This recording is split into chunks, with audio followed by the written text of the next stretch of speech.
follow up on one answer you gave there, Jim. Of those that are excluded from the self-employed support scheme, you've identified this group that, by way of example, might, for example, be working through their own business.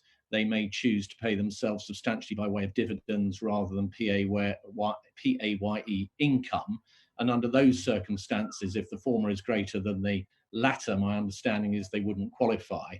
Now, I understand the rationale for that, where, for example, that dividend income disclosed on a tax return might relate to, say, a passive investment in shares, for example, where the individual is not actually engaged in self-employment to generate that income.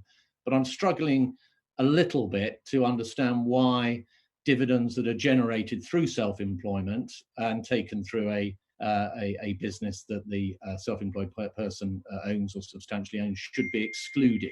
Can you just explain the rationale for that? Because I've had quite a lot in my post bag on that particular issue. Yes, we're very aware of this issue. If I can just clarify, if someone runs their business through a company, then they will not be self-employed, and therefore they will not qualify for the self-employed income support scheme. They will, however, qualify for the furlough scheme, the job retention scheme, in respect of the wage that they are paid by the company. So if an owner manager is paid a salary for the work they do for their company, they are an employee.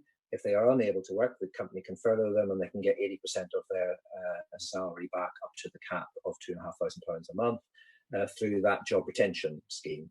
Now, I am aware that some owner managers of companies pay themselves a relatively small wage and then top that up with dividends. Those dividends would not qualify in the furlough scheme for the grant. It's only 80% of their wage that will qualify for the grant.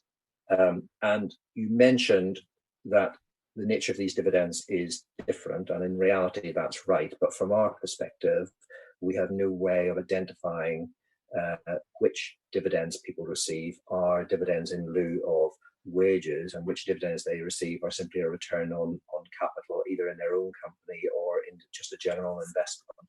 So that is, that's been a difficult issue to work through, and we've not been able, in the timescale, to come up with any design that would enable us to top up the furlough payments to those people beyond 80% of their wages. Okay, thank you. That's quite clear. Are there discussions going on between yourselves and Treasury on this issue, or is it something which, from government's point of view, they've decided, well, that's the policy and that's where we're sticking, given the fact that we're moving at such pace? I mean, I think it's been decided that that is the policy. That's what the guidance says. The scheme that's being launched on the 20th of April for the job retention scheme works on the basis that you can have 80% of your wages. Of course, the government continues to listen to people and knows what that issue is. But at this stage, there are no plans to do anything further about that. Okay, thank you very much. I'm now going to